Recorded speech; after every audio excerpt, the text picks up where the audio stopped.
Live from the headquarters of Ramsey Solutions, broadcasting from the Pods Moving and Storage Studios. It's the Ramsey Show, where debt is dumb, cash is king, and the paid-off home mortgage has taken the place of the BMW as the status symbol of choice. We help people build wealth, do work that they love, and create actual amazing relationships. I'm your host, Dave Ramsey. Jade Warshaw, Ramsey personality, newly minted. We're here. Has been on a couple of times on the air so far, and gonna do this hour with me is my co-host today. Open phones at 888-825-5225. Just a reminder, Jade has led a bazillion Financial Peace University classes, has listened to every show that I've ever done in 30 years, so she knows all the answers to all the questions. And she and Sam paid off almost $500,000 in debt. Okay, that's a tall order, Dave, but the $460K of debt, that one's about right. The first one was correct. The first one was correct. I mean, no, the last one was correct. Yeah. Okay. And the others FPU might part, have been slightly exaggerated. Slightly. Definitely listened to you for the better part of 15 years. Almost all 3 hours. Well, you and Sam used to play Answer the Question in the car before I did. Yes, we did. People would ask a question. Y'all see if you could beat me to it. Oh, yeah. You're talking about true nerds here. Yeah. And I used to put the personalities to the test. Ooh. When they came in, I listened very closely to those answers, but of course, they were nailing it too. So. Of course. And now you just lied again because they don't always nail it. Well, you know, that's not for me to say, Dave. That's for you to say. All right, let's start off with Chicago. David is on the line. Hi, David. Welcome to the Ramsey Show. Hi, excited to talk with you all today. You too, sir. Thanks for taking my call. Sure, what's up? So I have a side hustle that has turned into something far more lucrative than I thought it could ever be, to be honest with you. That's great. And it's making real money. Wait, help me. What's real money? I made $30,000 last year with it. 30,000? As a side hustle, that's good. Mm-hmm. Okay. Totally unexpected side hustle. But I cannot tell you where a single one of those $30,000 went.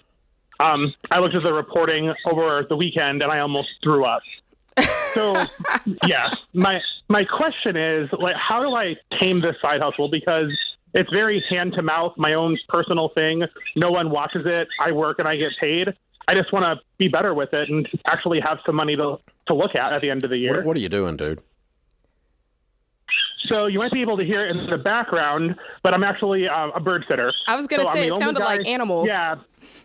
She is not calming down, and she will knock it off of me, but here we are.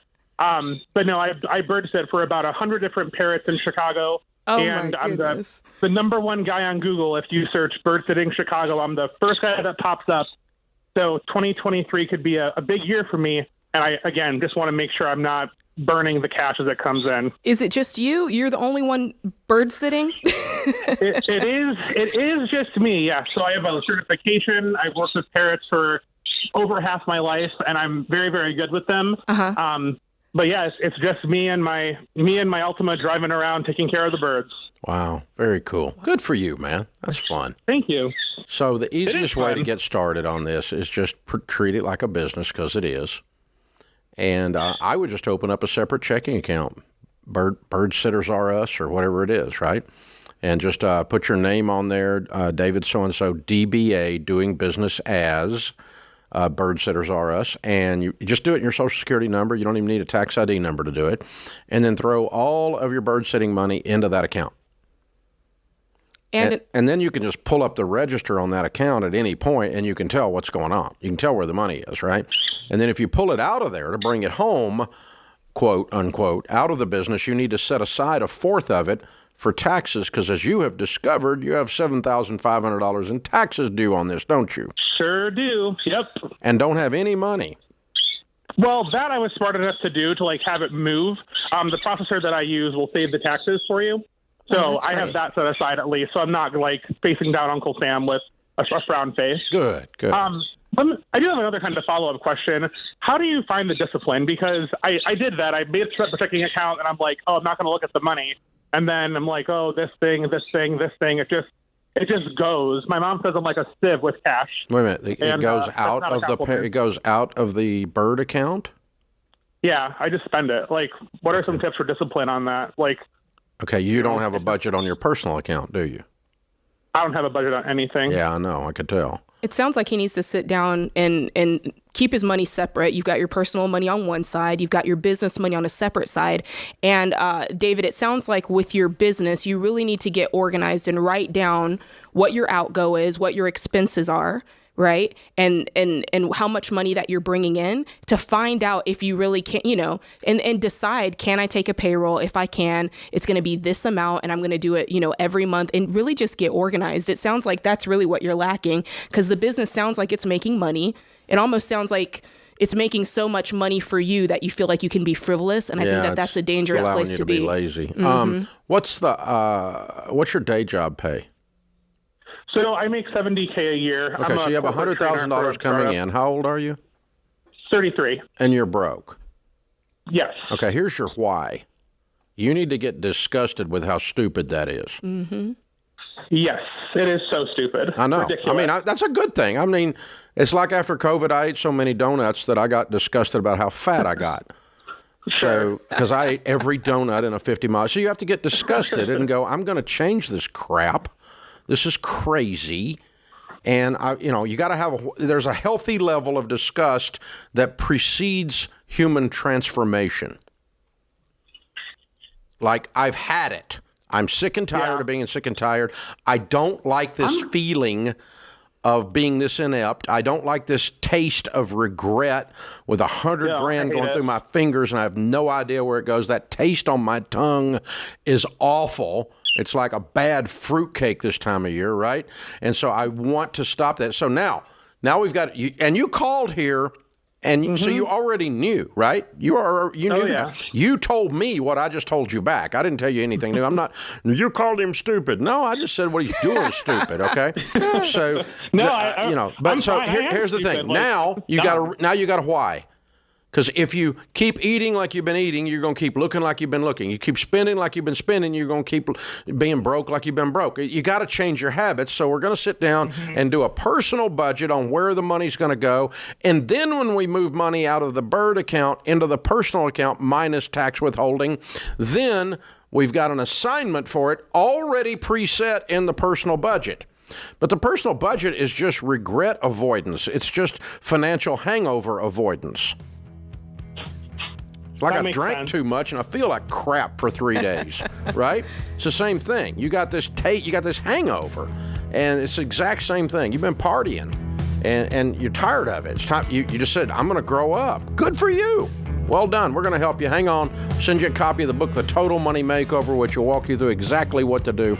But you just need to say, I'm worth fixing this because I don't like where I am, so I'm going to change it. This is The Ramsey Show.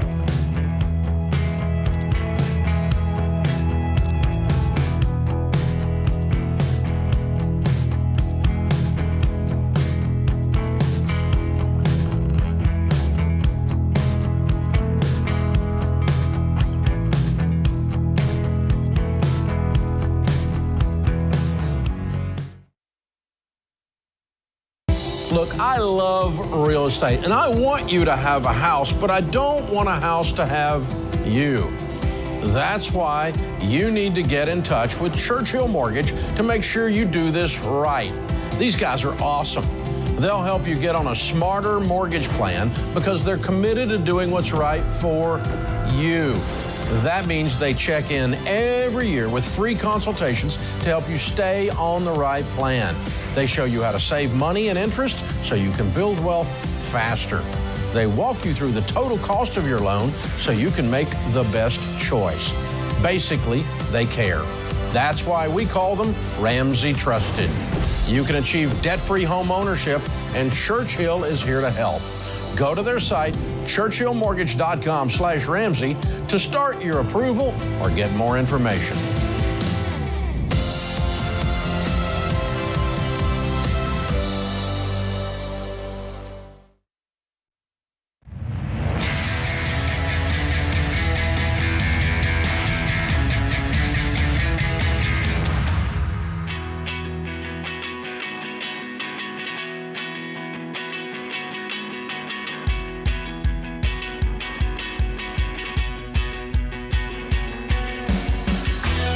Newly minted Ramsey personality Jade Warshaw is my co-host today. She starts her career off with a bird sitter here on the Ramsey Show. This is how we break them in here. We do it right. I'm glad to know it was birds. At first, I thought it was monkeys. So, can't count on one hand the number of bird questions I've gotten over 30 years, but we just added them. We start you off with that. So there you go. Our question today comes from Blinds.com. Find out for yourself why Blinds.com is the #1 online retailer of custom window covering. You get free samples, free shipping, and with the new promos they run every month, you'll save even more. Always use the magic word to get the deals. It's Ramsey. That's the promo code, Ramsey. all right, today's question comes from Linda in Colorado. She says this: my husband changed positions within his company and needs to return his company work truck. And we now need to buy a, quote, new truck. A lot of new trucks and used trucks are within a few $1,000s of each other. Sometimes used ones are almost the same as new. I have heard you say many times not to buy new because of the immediate depreciation of driving it off. But does this weird market skew that advice? My husband also reminded me that you said that if you have enough money, you should just buy what you want. Even though we are debt-free and have a $5 million assets and cash, I am still kind of a penny pincher and want to keep the truck at or under $30K. What advice can you give us regarding new or used? Oh, man, I love this question. You know, I get it. Like, I think sometimes you can look at the car market and you can think, okay, like, I want to do everything the Dave way. And especially with them, it sounds like they're well into baby step 7. You know, I think sometimes when you're in that, you just get used to that feeling of holding back and, you know, putting aside. But you know what? I think that you guys have earned the right, Linda, to go ahead and buy this truck. You've got $5 million in net worth. And we teach here that if your net worth is over $1 million, you have earned the right to purchase the car that you would like to drive. And not only a used vehicle, you could actually purchase it outright. Now, if that doesn't feel right for you, I think that's fine. But basically right now, I'm just giving you permission to go ahead and get the car or the truck in this case that you're wanting to get. Now, no, you gave him permission to get the truck. She didn't want to. No, that's true. She didn't want to, and they still might not. She wanted us to tell him he can't buy a truck when he's got $5 million. Dude, buy whatever truck you want. Buy the truck. And seriously, that's ridiculous. And she wants to keep it under $30K, I think. No. You need to get a good truck. Yeah, let him go ham. A big truck. Big, expensive truck. You got $5 million. I mean, seriously. No, that's you drive like no one else, so later you can drive like no one else. Yep. And so that's the thing, and you're in great shape. It has nothing to do with the new market versus the used market. I don't need to give you a rationalization. The only rationalization for you buying a brand new freaking truck with $5 million is you want it, or in this case, he wants it. Mm-hmm. So buy the man a truck. That's what you do. That's why you do this. It's a small thing. Yeah, it's just if you listen, let's say he drives a $60,000 truck. Mm-hmm. All right, let's double her thing. Forgets to put insurance on it, doesn't set the parking brake, it rolls off the cliff. Right. So now, instead of $5 million, they have $4 million. It's a fraction. A teeny tiny fraction. $940,000. They're still rich. Do it again tomorrow. Well, I don't know about that. It still doesn't matter. The point is, it doesn't matter. That's right. It's a very small piece. That's when you know you can afford it. Yep. It doesn't matter mathematically. You know, when you don't do it is when you make $50,000 a year and you buy a $60,000 truck and you still got a student loan debt and 3 credit cards and your $60,000 truck turns into $30,000 in value in 13 seconds, and then you scratch your head and wonder why you can't fund your kid's college fund because you're broke. See, that's stupid straight up. Yeah. Because the new market and the used market are close. Oh, shut up. You're broke. You don't need to buy a truck. That's what so the rationalization doesn't matter. It's the reasoning, and the reasoning's got to do with the ratios. So you're exactly right, Jade. Lady, you're sweet and you're kind and your penny pitching ways is what got y'all here, but you need to enjoy the money too. I'll tell you one other thing you need to do. You need to turn up your generosity button about 3 notches. That's it. Crank it up a little more, and that helps you with your penny pinching. That's so good. When you're giving more, it also allows you to enjoy the money more in personal purchases without feeling like you've done something wrong. Absolutely, because then again, you're playing that ratio game. Exactly. Tim is with us in Kansas City. Hi, Tim. Welcome to the Ramsey Show. Oh, hi. You didn't want to talk about being better than I deserve. I get to talk to you guys today. I love it. Man. Bless your heart. Merry Christmas to you. How can we help? Merry Christmas to you. So I have a question. I want to know if a decision that I want to make would be considered, in your guys' eyes, financial infidelity. And so my wife and I've been listening to you for a long time. My wife is not on 100% on board. We've come to like an agreement between the Dave Ramsey way and the not Dave Ramsey way. And that basically is we've paid off all of our debt, right? We have no debt except an RV. And we've had this RV for a couple of years. And the agreement we came to was, she said, I don't care if everything falls apart and they come take this thing away. It doesn't matter. It's a luxury. And, I said, okay, so I could agree to that. But still deep down, I'm like, man, I just want to pay it off, and we have enough money and, enough margin that I could, How much is the RV worth? Pay it off. Probably about $20,000. What do you owe on it? About, I don't know, 17. You got the money in the bank to pay it off? Not outside of our emergency fund, no. Okay. I mean, all of my money is. So where's the infidelity? Where is it you're going to be lying to your wife? That's my question. Well, the lie would be we agreed. Like I agreed that yes, okay, we would work towards paying off all of our debt, but she said no, I don't want to spend extra time and money paying off the RV because she did, like she said. What does she want to do? What does she want to do with the money? So if you got the margin laying around in your budget, what does she want to do with that money? We moved on to the following baby steps. No, you didn't. You moved on to your own plan. You're not following the baby steps. I agree. Okay. I agree. Okay. Then don't say it. So, okay. Yeah. So, I mean, we funded our emergency fund and started contributing to retirement. Okay. And now, so, what this means is, how old are you? 41. Okay. When I was a little kid, which is like 1,000 years ago, it's probably older than you, probably way older. You probably don't remember this. We played this dumb game called Mother May I, and if you took a step forward without permission, you had to take 2 steps backward. Do you remember that? I do. Okay, that's where you are. You took steps forward without permission. Now you've got to take 2 steps back, meaning you guys got to get back to ground zero and start talking again about the vision for our life, about where we want to be when we're 70 years old. Do I want to have a freaking RV payment when I'm 90? Right. Let's back up to that. Instead of you agreed to some stupid butt stuff you shouldn't have agreed to, and you guys need to back up and work on your marriage and communication and value combination, and then the RV becomes a symptom, not the problem. Okay. That makes sense? Yeah. Yeah.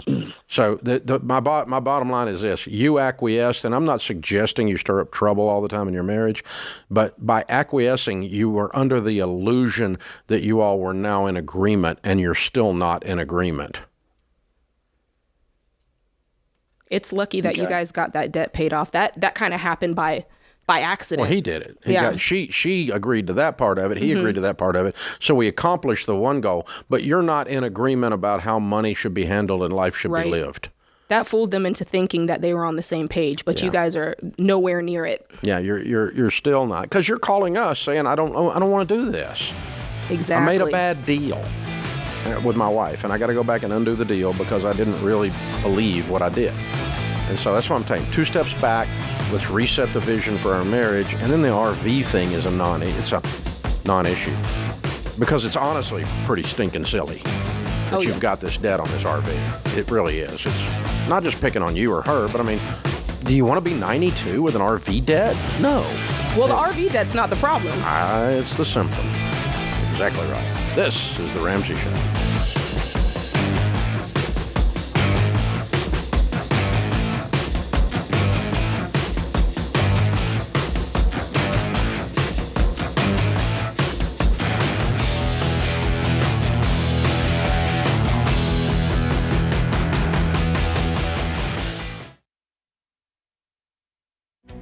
If you're looking for ways to update your home without blowing the budget, I've got it. For years, I've been telling you about our friends at Blinds.com. Blinds.com makes it simple to shop top quality blinds, shades, and interior shutters from home with easy online ordering and free shipping. With Blinds.com, there's no need to renovate your entire home. Just change out what's on your windows with upscale choices like faux wood blinds, cellular and roller shades, or even outdoor shades. Plus, Blinds.com guarantees the perfect fit, whether you do it yourself or you have them measure and install everything for you. Shop their latest looks and see how much you can save at Blinds.com today. The easy and affordable way to make your home more beautiful is Blinds.com.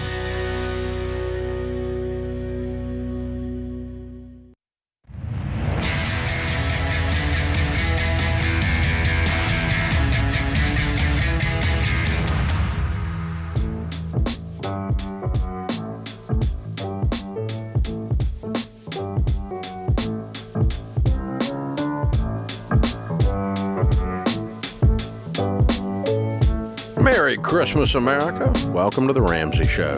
Jade Warshaw, Ramsey Personality, is my co-host today as we answer your questions about your life and your money. Jeff is with us. Jeff's in Salt Lake City. Hi, Jeff. How are you?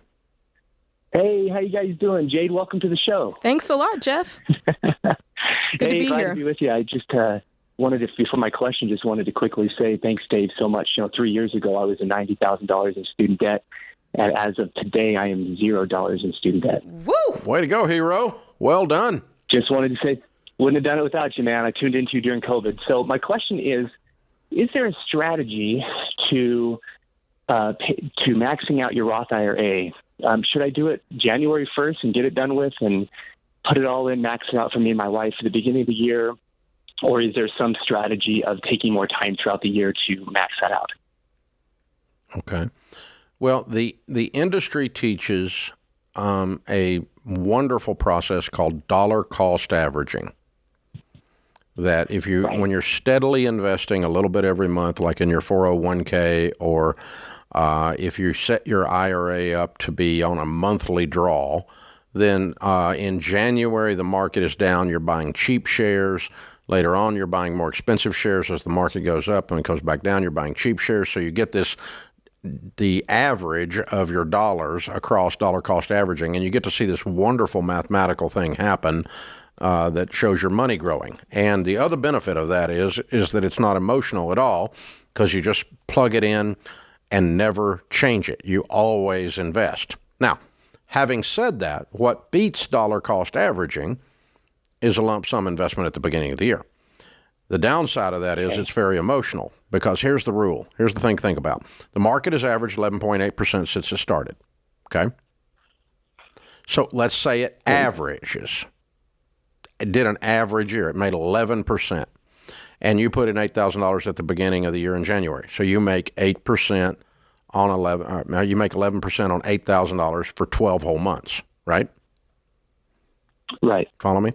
If it runs average and you dole it out 1/12 a month through the whole year, you did not make 11% on $8,000. You made 11% on about $4,000. Right. You follow me? So if the market is doing average or up, lump sum is the thing. The average comes from a place. It's the average of the up and the down. So you can kind of count on average. Now, however, you could put in, let's just say out loud, you could put it in, and what would it do by the end of the year? It could be worth less. Right. And so if it goes down, it makes it worse if you lump sum it. But if the market continues to average what it has always averaged, on average, you're always going to come out better off lump summing. So I lump sum it. But that's because of averages. Awesome. And and so on average, most of the time that's going to work. More times than not. That's great. But even if you made, 6%, 7% on $8,000 rather than 11% on $4,000, it'd be the same. You still make more money. Right. Even if the market didn't do what it usually does. Not as down, but it's just not up as much as it usually is.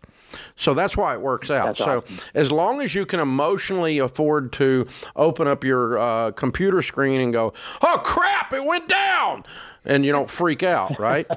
If you can do that, I can do that, because I never put it in. I never look at it again once I put it in there. I'm just thinking out 20 years. I'm not thinking out to 2 days. Jeff, if you max out your That's Roth, exactly where I'm at, too.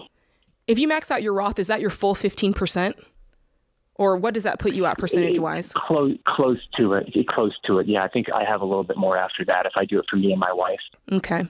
Because I was thinking you might be able to get the best of both worlds in some ways, where you're maxing out. Is this a Roth 401k or an IRA? IRA. Has Okay. to be. You can't lump sum a 401k. Oh, okay. Well, there you go. Has to be So he could get the best of both worlds by lump summing that and then still doing some dollar cost averaging into his normal 401k. Into a 401k, yeah. That's true. Certainly the balance over there, because you don't have a choice in the 401k. You've got a dollar cost average. Right. That's right. Yeah, it does feel better. Like, I know you're saying it's emotional. I actually think it's easier on me. If January 1st, I can just do it all and say, hey, look, I'm like almost my 15% for the year. I can kind of breathe and just get it done with. It almost feels a little easier for me. But if you can set it and forget it, and a lot of people can, but some people can't. So, if you're not going to be on Twitter going, Dave Ramsey told me to do this, and here it is September, and I lost this money. Oh, shut up. Mm-hmm. You didn't understand what the flip I was talking about, okay?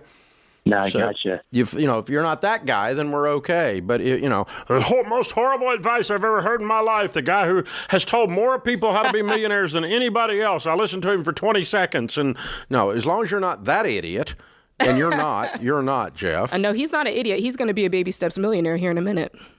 I think you're right. Because A, he's paying attention. B, he's asking questions like that. Absolutely. Good questions.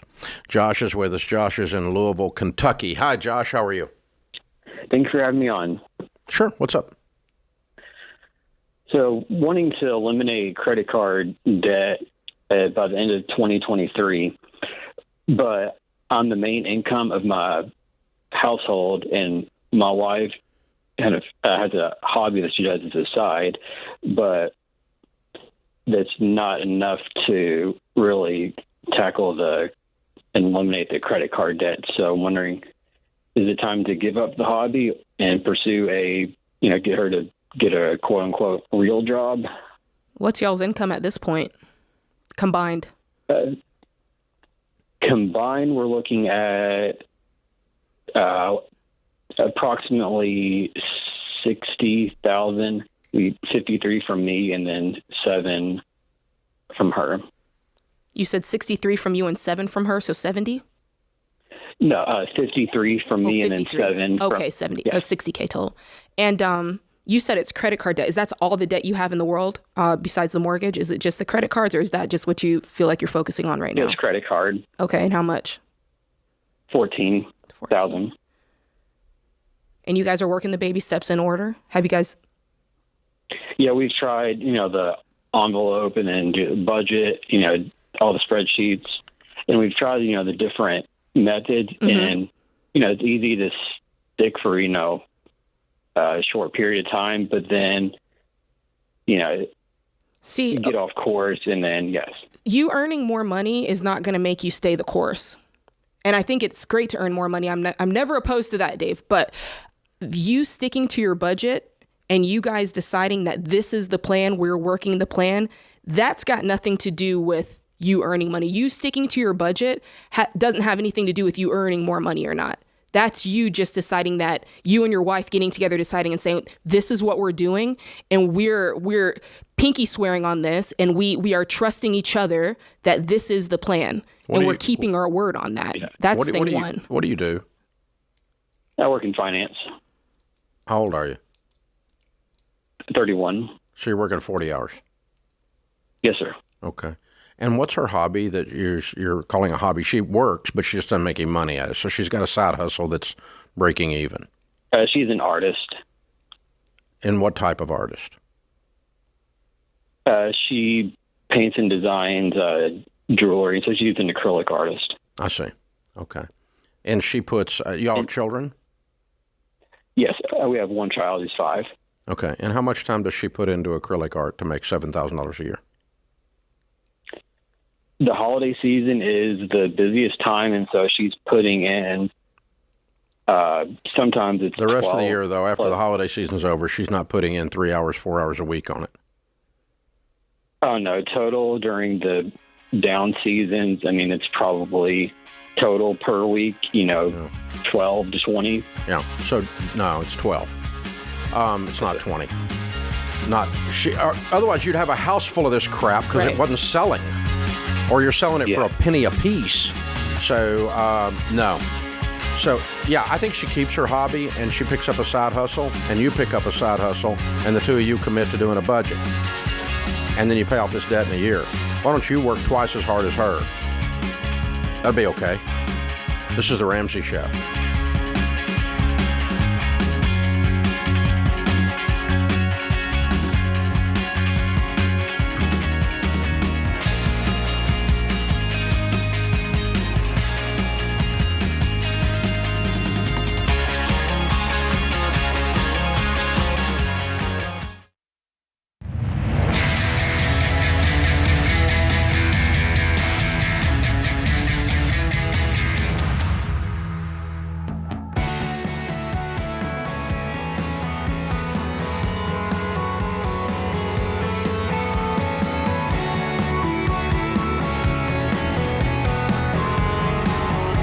All right, guys, the Ramsey Christmas Cash giveaway ends in 3 days. Count them, 1, 2, 3. That means you've got 3 more chances to win, but you've got to go to RamseySolutions.com/giveaway and enter. Enter every day to increase your chances to win our $5,000 grand prize.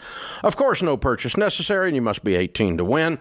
RamseySolutions.com/giveaway. The $10 sale is going on while you're there. Check out the #1 best-selling books like Total Money Makeover, Baby Steps Millionaires, all of Rachel Cruz's book, all of John Deloney's books, and so on. $10. Hey, that's like stocking stuffers. Hardback books. What happened to inflation? I guess our marketing team forgot about it. RamseySolutions.com. Check it out. Take advantage of these deals and register for the $5,000 giveaway. Jade, it is important, and we saw a theme developing throughout the hour. We did. That we identify, we all, me included, have a tendency to treat the symptom rather than the problem. Absolutely the case. Yep. And the problem with the last caller's household was not his wife's income. The problem was they're not on a budget, and they don't have a plan, and he wasn't working extra, and yet he wanted her to. So there's all kinds of other issues going on there that had nothing to do with her job. He probably just didn't like her acrylic art thing. Well, it's easier to focus on the external. The problem with the truck is not new versus used. The problem is just whether or not we can afford it. Right. So you got to go hardcore and go, okay, what is the root? What is down below the soil that's causing this discussion? I'm not in agreement with my wife about the RV. Mm-hmm. And so, asking a question, should I lie to her and pay it off? No, I will never tell you to lie to your wife under any circumstances. I can't. No, you just don't do. I mean, that's not what that means is if I'm feeling that pressure, it means there's something else going on. So always look for, folks, and I have to look for this in the mirror, is, okay, what's the problem? The symptom is I got fat from eating too many donuts, but what's the problem? I discovered that during high stress scenarios when I work 16 hours a day that I try to out-eat my stress. Right. I'm a stress eater. I discovered that. So I had to discover the real problem and went, oh, okay, I can't eat every donut in sight just because I'm stressed out, just because I'm trying to figure out a way to keep a company open in the middle of COVID, right? And so I can't do that. It's not, it's counterproductive. I'm going to get fat and die of a heart attack with a donut stuck in my heart arteries, right? And they'll open me up and go, he needed a donut-ectomy and he didn't get one. So, I mean, what's the real problem and what's the real symptom? The donuts weren't the problem, they were the symptom. Absolutely. The fat was not the problem, it was the symptom. Well, each of those required an internal realization. They're trying to focus on the external thing. It's the car or it's the RV, it's the budget. But each of those required them looking at something internally and going, you know what? The issue is I'm afraid to talk to my wife about sticking to the budget. I have penny pinched my whole entire life, and I have a scarcity mentality, and now is my chance. I don't have to have that anymore. That's internal. And even with this last caller, all of this requires you to look inward and find out what's at the core root. It's almost always internal, Dave. It's rarely external with this stuff. You know, it's one of the reasons that we've been so successful over 30 years at Ramsey, helping people, guiding them as they transform their lives. Mm-hmm. It's because we recognized, unlike most people in the financial business, not everybody, but most of us, I grew up in the financial business, academically trained, and most of us were taught if we fix the math, it'll be okay. And it's not a math problem. It's a person in the mirror problem. Personal finance is 80% behavior. It's only 20% head knowledge. And so you can't just fix the math until you fix the cause of the math, which usually has something to do with the person in my mirror. Michael Jackson said it. I'm starting with the man in the mirror. Oh. I'm asking him to change his ways. Don't make me keep going, Dave, because I... Just keep going. I'm ready. You could probably just break out in song, and it would be the first time it's ever happened on this show. They'd get the hook. They'd hook me out of here. No, not you. We've heard you sing. You sing well. So, yeah, but you're exactly right. That's the thing. It is the man in the mirror and the lady in the mirror. It's, no one duct taped me to the bed and force fed me donuts. That's right. It didn't happen. That was a choice of free will. I could check with Sharon, but I don't think she did. No, she didn't. I can promise you. Not the skinny woman. Nope, not her. No, she's she was. No, she was not. She was not for the donut plan. I'm just saying. So quite the opposite of feeding them to me. But here, just eat another 6 and die early. Die early. I want to get rid of you. Die early. I'm taking everything. Oh yeah. So I mean that was not her. So, but no, I mean that we can laugh. But here's the thing. If you're having a situation like this, my teaching for this segment, the thing I'm bringing up, Jade and I are talking about is, all of us, and I'm freely admitting my own weaknesses in this area and going, okay, how do I transform? How do I do this? Well, I have to engage in something that causes me to change the problem, and the symptom will fix itself. That's right. That's right. Self-realization. Yeah, there's something that happens, and my dad used to say it all the time. He would say, go clean up the garage, and I would go, well, are you going to help? And he'd go, no, I thought of it. That's half the answer. And so, I've done half the work now because I thought of it. So that realization is half of the work. Oh, yeah. They say that all the time. The hardest part of the problem solving is realizing that you had a problem to begin with.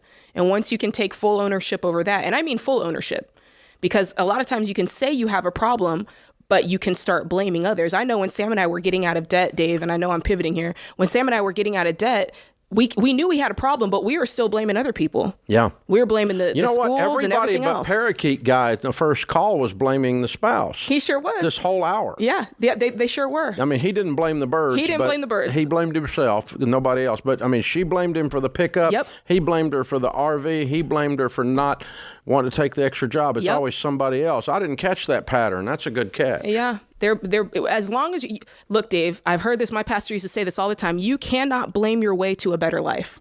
It's impossible. That'll preach. As long as you're blaming others, you will not do what it takes for you to succeed, because you're going to be waiting around for someone else to do it for you, which sounds a lot like the culture right now. Kind of like victim thinking.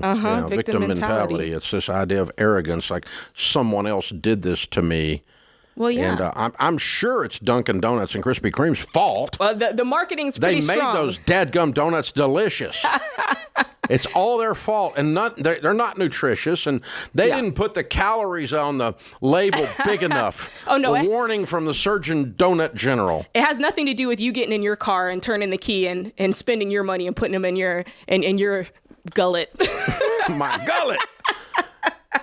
Gullet comes out on the first hour with Jade, that and the Donuts Parakeet down guy. The gullet. Well, there we go. All right, this is legendary right here, legendary radio. Hey, seriously, folks, that's the whole thing. So, it's a painful thing. I was whining after filing bankruptcy with one of my good friends, and they're a good friend because I'll tell you the truth. And he goes, you've been whining for about a year, blaming the IRS and blaming the banks and blaming everybody else. At what point are you going to look in the mirror and go, you signed up for this trip? I went, well, yeah, I like you. Go jump in the creek. I said the same thing to Sam. Yeah. He wanted to blame our student loans. We had $280,000 in student loans. And it's real easy to say, well, we were 18. It was a student loan company. It was our parents. They never should have let us sign that loan. And you know what? That could be true. That could be true, but you may never get the apology, Dave. You may never get the restitution. You may never get that person coming up to you and saying, hey, I could have done better. Here's a check for $200,000. Oh, yeah, or here's a check. At some point, you've got to take responsibility for that. And you can you can have the right reason all day why this was a bad deal or why this shouldn't have happened. But after a while, those reasons start turning into excuses. And it becomes up to you to do something different. Ladies and gentlemen, you see why Jade Warshaw's now on the team. Woo, baby. That'll preach. Good hour. Good job. Good stuff. Well done, Austin, Ben, James, Zach, Andrew in the booth. The booth dudes making the show happen. Jade Warshaw's first full hour. It was legendary. Well done. This is The Ramsey Show.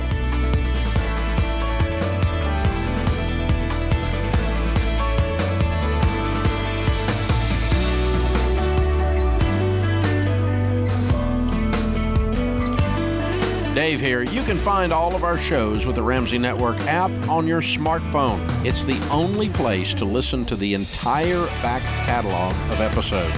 Download the Ramsey Network app in your favorite app store today.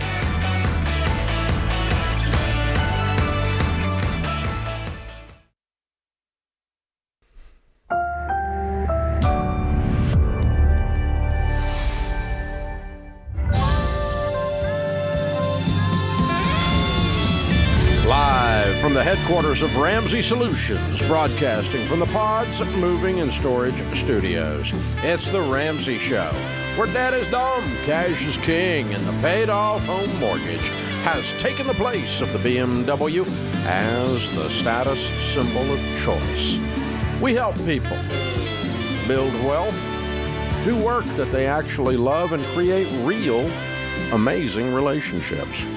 This is The Ramsey Show. Ken Coleman, Ramsey personality, #1 best-selling author of the book Paycheck to Purpose and host of The Ken Coleman Show, where he talks about career and jobs every day. Answering your questions is also my co-host today. You jump in, we'll talk about your life and your money. Tim starts off this hour's in Knoxville. Yep. Hey, Tim, what's up? Hey, good afternoon, Dave and Jade. Thanks for taking the call. And a Merry Christmas to you. Merry Christmas to you. I have an insurance question. Otherwise, my wife and I, who are just approaching retirement age, are doing well, following along the baby steps. But I do have a whole life insurance policy, sorry to say, and I'm trying to find out what's my best way of dealing with that now. What's my best exit strategy from it? Cancel it, but let's talk about it. Okay. So, what's your net worth? Just under $1 million. Okay. How old are you? 65. Well done. Good work. And so what do you make a year? Currently, I am semi-retired, but between my wife and I, we're about $90,000. What do you make? I make about 80. Okay. All right. And so she's got a part-time gig, and you got a... Actually, she's collecting Social Security. Oh, okay. How old is she? 67. Okay. All right. So the $1 million net worth is what, in mutual funds and your retirement accounts, or what? Mutual funds and cash. Okay. If it makes 8% a year, that's $80,000. Right? Mm-hmm. So if it's invested in good mutual funds, which the market has averaged 11.8, so over time, if it averages around 8%, it makes about what you make. Is your home paid for? Absolutely. Good. No 100% debt-free. Kids are grown and gone, or not any, or what? Kids are grown and gone, and that's why we feel the insurance policy is no longer necessary. Yeah. That's kind of my point. That's what I'm leading to. You're self-insured by the fact that you're 100% debt-free. If you die, she's okay. Yep. Your money makes as much as you make. If she wanted to draw down on that money, she could keep your exact same income coming in. Same thing if she passed away, same situation. And so your need for life insurance of any kind is gone if you don't want to keep it. So in that case, if you come to that same conclusion that I did, then you would simply just cancel the whole life policy and they will send you the cash value. Now, they will argue and whine and tell you there's tax ramifications and other lies and carry on like you've done some kind of evil thing, but you haven't, or something stupid, and you haven't. You just got rid of a bill. What's the cash value, do you know? Approximately $67,000. Yeah, okay. Well, I'll go buy you something nice, man. Cash it out. That's what I would do. Truth. And I think the advice that Dave gave is really important. When you say no and you want to get away from these folks, it's like trying to get out of one of those email lists that you signed up for. There's about 17 questions. They try to guilt you. They try to spin you. And you just understand that's what you're going to face. And you got to go into that phone conversation, or if it's face-to-face, knowing absolutely clearly why. And that's why I love that you walked him through the why. You've got to understand the math, and then they can't talk you out of it. Yeah, and there is no point in debating with a person who sells car leases about car leases. Mm-hmm. They suck. There's no reason to debate it. And the guy that sells car leases, I've made this mistake. A guy called me up, we're Christian brothers, we need to discuss this. And I'm like, yeah, Christians can do math. Let's do it. And so I'm like, no, it's a bad deal. In the name of Jesus, it's a bad deal. And so,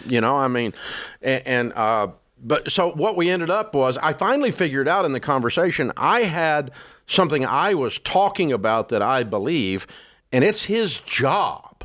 Oh, right, yeah. So in order for him to lose the argument, if he's going to keep his job, he has to be a hypocrite. Or he has to believe he won the argument, or Dave's just too dumb to understand, and he keeps doing what he keeps doing. Mm-hmm. So those convinced against their will are of the same opinion still. So there's no sense in arguing with a whole life insurance agent, because if you win the argument, they have to quit their job. That's a hard argument. You're just trying to cancel a policy. Mm-hmm. So just say, no is a complete sentence. Yeah, that's right. No, just tell me what we need to do. What part of no didn't you get? Cancel the stupid thing. No, I'm not leasing a stupid car. You can go do it if you want, but no. Well, what about, don't you want to argue? No, I don't want to argue about this, because there's a no win in the argument, because you have to quit your job if I win the argument, because I will have convinced you that what you're doing is screwing people. And unless you're just a doofus, you're going to have to quit your job. And so I'm not going to enter into this with you. I'll talk about it as a concept. You can listen to me on YouTube, and if you decide that, then you can quit your job. But it's not you see what I'm saying? You're never going to convince battle. them. Yeah, you're never going to convince them. The goal is not to convince them. The goal is to leave them. Yeah, I'm the Democratic representative. I'm the president of the Democratic Party. If I want to argue with that guy, if that's his title, right, he has to quit his job I win the argument. Yeah, it's not going to happen. And so it's like, no, I'm not going to have an argument with him. I just love him where he is, and I love lots of people that are wrong. It's true.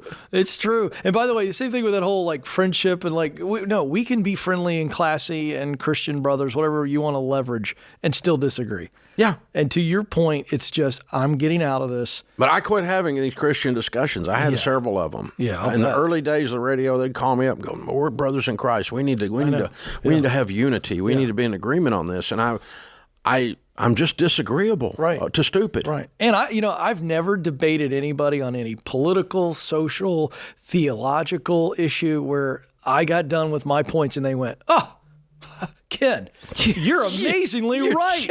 I never thought of that. I quit. Now see the world the way you do. I quit. Yeah, it never happens. Never happens. So what you've got to do is just go, you're allowed to vote wrong. It's a free country. Yeah.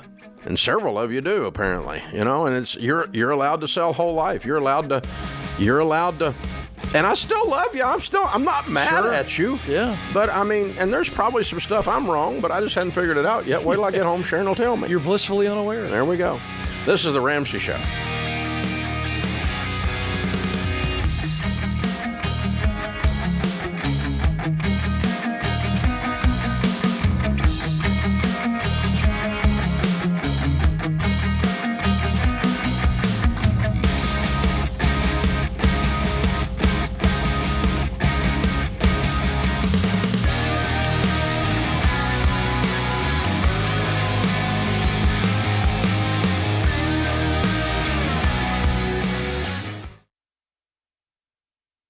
We were drawn to Christian Healthcare Ministries because we both had young families and we wanted to have more children. And we had also just started a real estate company and needed to find healthcare coverage that would meet our needs. We were attracted to CHM because of its low monthly costs and the ability to negotiate medical costs down. Established in 1981 and accredited by the Better Business Bureau, CHM is here to meet the needs of your growing family or small business. Check us out at chministries.org/budget. We absolutely believe in it.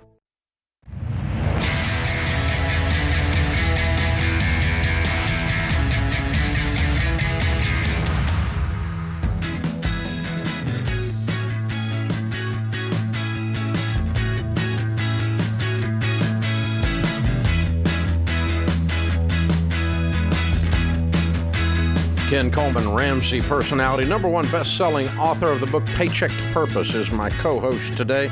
Corey is in Dayton, Ohio. Hi, Corey. Welcome to the Ramsey Show. Hi. Thanks for taking my call, guys. Sure. What's up? Okay, so I'm a 31-year-old debt-free intern who only makes about $800 a month and living with my parents while I finish my associate's degree. I was wondering if I'm making the right track with this internship or if I should be focused on something that makes more money. Well, what is the internship? What area is it in, and what could it lead to? Well, it's a software development internship, and it leads to a job in software development. I haven't been offered any position, but the other people who have done this path have all been given the job afterwards for a software development position, making about $72,000 a year. Okay. And how long are you into the internship, and when will it be over? I'm about 6 months into the internship right now, and it's going to be over when I graduate in about a year. Okay. Are you doubting that you should stay with us? Is that why you called? And then why are you doubting it? I'm not necessarily doubting it. I guess I am. I'm doubting because of how low the money is. It's hard to make ends meet, making only $800, and I'm wondering if I should be doing something else. Well, I think the first question I have is, can you supplement that? So I understand why internships don't pay very well. That's just the nature of them, despite a lot of snowflakes thinking they should get full pay for internships. So I love your spirit, but that's the nature of the internship. So the question is, between the internship and then your schooling, do you have any time to where you could be working 20, 30 hours a week to supplement that? Not a whole lot of time, but I'm sure I can find some time. I could probably do Uber or something. Are you already writing code? Yeah, I'm gifted with code. I know several languages. So why that's the can question. you not do some side gigs with code on contract? I've never really thought about that. I'm not sure how I would get into that. Ask anybody sitting around you at work. That's right. That's where you They're start. all doing it. But there's another question I have. And I'm not asking you to or telling you to, but if you were to pause this internship today, okay, and you just went out into the marketplace based on the code that you're already able to write and the experience you have, could you get something that's near the 72,000 that would also put you in a position for growth, or do you feel like this is the best way to get into this work? I think without a little bit more experience, it would be very difficult to. Definitely possible. I have a great resume, but with just some more working experience, I think it would be much, much easier. What's a great resume? I don't understand.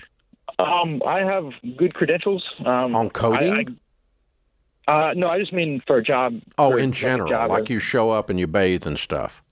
Yeah, Okay, essentially. I got you. Okay. Yeah. Well, I think you have to weigh what your other options are. So for instance, what's the best way or what's the only way? And I don't think this internship is the only way, but it feels like you believe it's the best way. Is that true? Yes, that's true. Well, then we got to go supplement our income. Thankfully, mom and dad are spotting you, and you've got a finish line that's in sight. but I would be getting after it, man, and making as much money as possible so that you're not struggling while you're getting qualified. I don't think that's the right choice. There's nothing wrong with doing what you're doing. I would do two things along with what Ken's saying. I think he's exactly right. Number one, I would investigate and get. Do you have anyone in the coding world outside of work that knows the world that you can talk to? Professors of mine, I could. Okay.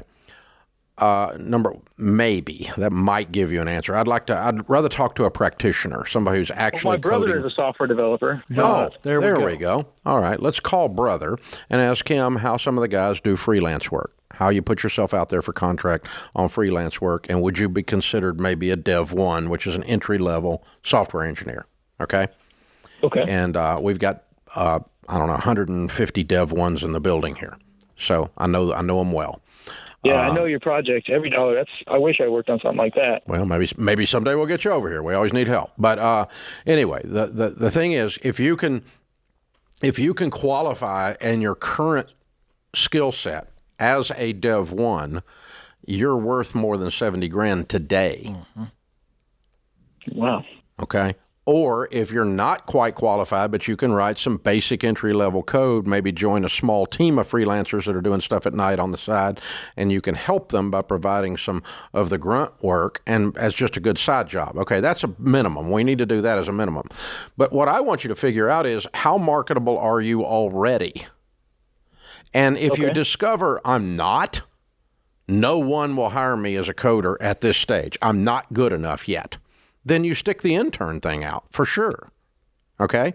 But if you discover, hey, I'm already doing almost Dev 1 work and I can get a job making 70 with upside of 110 today without waiting another year and a half, then you go do that. Yep. If you've investigated that, and either way, you're going to get peace. Because if you discover I'm not ready yet, it answers your question. I can be all in on the internship. Mm-hmm. If you go, I am ready today, then there's no sense in making $800 when I could make 80 or 90 grand. That's right. And that's the thing. It's about expanding your horizons. I tell you what, Dave, I want to give him my book, From Paycheck to Purpose, and have him focus on stage 3, which is get connected. Yeah, He's got to just dive deep.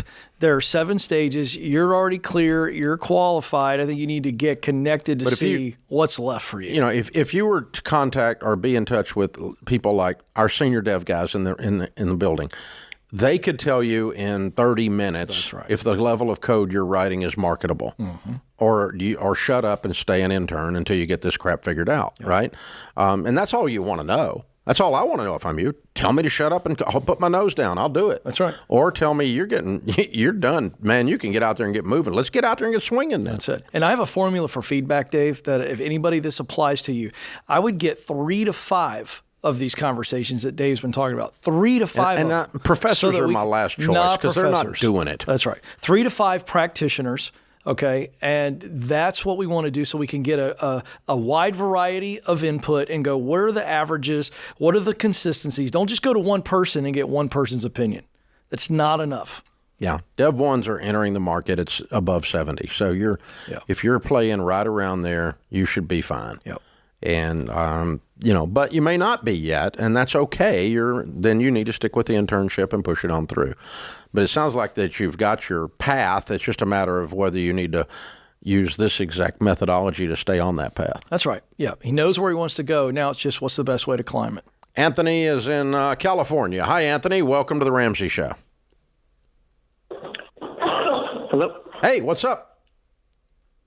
Hey, how's it going, Dave? Thanks for taking my call. Sure. How can we help? Hey, so, my wife and I, we moved from Orange County about an hour inland. It's like an hour and a half with traffic.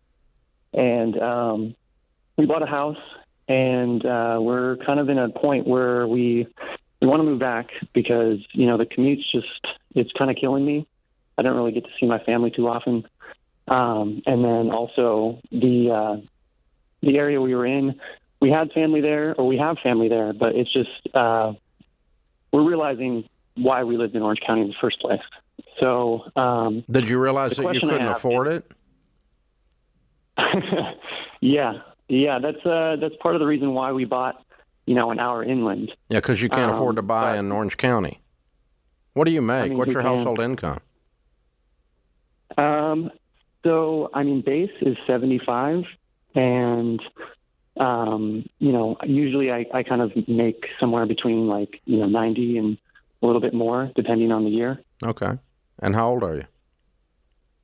I just turned 30. Okay. So if you sell your house and move back, you're going to be, you make good money, but you don't make good money for Orange County. You just make enough to survive. Pretty much, yeah. I mean, we do have, family that would be supportive. My family, we're not going to set up a life that's not sustainable, that our family has to support us. Yeah, you're right. That's not a life. No, you need to have a plan that's sustainable, where you have dignity. You stand on your own. I'm not saying you can't live in Orange County. I'm just saying that that's the trade-off. It's why you left in the first place. So yeah, definitely, if you're done, move back. But know that home ownership's probably going to be many years out, if ever, until you get your income up and get your career going. And definitely sell the property that you're leaving behind. We're not going to stay in the rental property business. Don't have enough money. This is the Ramsey Show.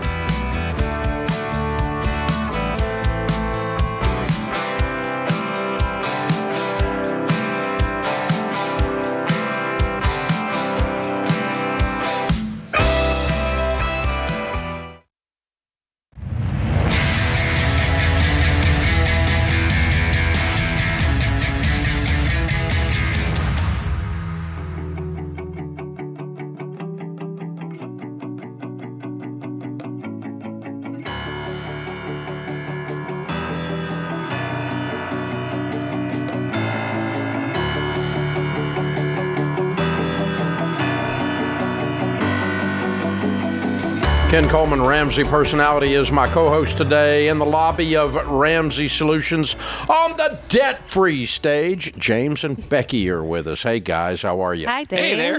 Welcome. Where do y'all live? We're from Anchorage, Alaska.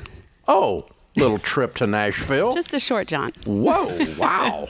Well, welcome. Thank you. Welcome to the sunshine and the warmth and the warmth and stuff. And not 3 feet of snow. We really appreciate that. Well, and we appreciate you leaving it there. So, hey, good to have you. How much debt have you guys paid off? We paid off $222,005.34. Love it. How long did that take? Almost 8 years. Good for you. And your range of income during that 8 years? It started out with just me by myself at about $40,000 a year, and we ended last year at about $230,000. Okay, so you got married along the way. Yes. And the $222,000 was what kind of debt? It's a little bit of everything. So we had student loans, car loans. I had financed just about everything.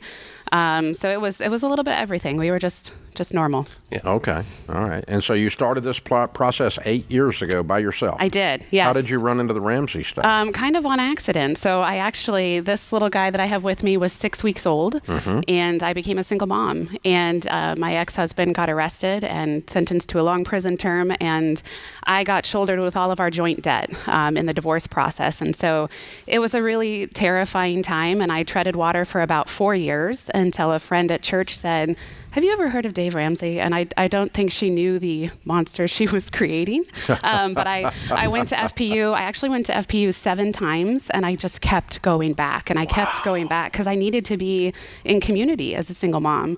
And then at the end of that 7th time, the coordinator put his arm around me and said, "I think it's time for you to start teaching this." So I'm actually about to wrap my 7th class next week. Wow, thank you. It's just it became a way of life for me. So thank you. So that's how we got classes going in Anchorage. I always wondered. Yes. Wow. I want to follow up on that because I think people hear us talk about Financial Peace University, whether they've been here a long time in the audience or in a short time. But as a single mom going through not just being a single mom, but a traumatic way of going into that status, it was the community. That's why you kept going back. But I want you to go a couple levels deeper. What was it like to go into those classes, all 7 of them, and just be a part of something? What did it do for you in your unique situation? I think it just gave me hope, and it let me learn. Every time I learned something new, it was a little piece of something, or I met somebody, or I read something, or I listened to something that just kept encouraging me. And I was $185,000 in debt by myself, and I had $40,000 of income, and it was just kind of like, this is not a impossible thing.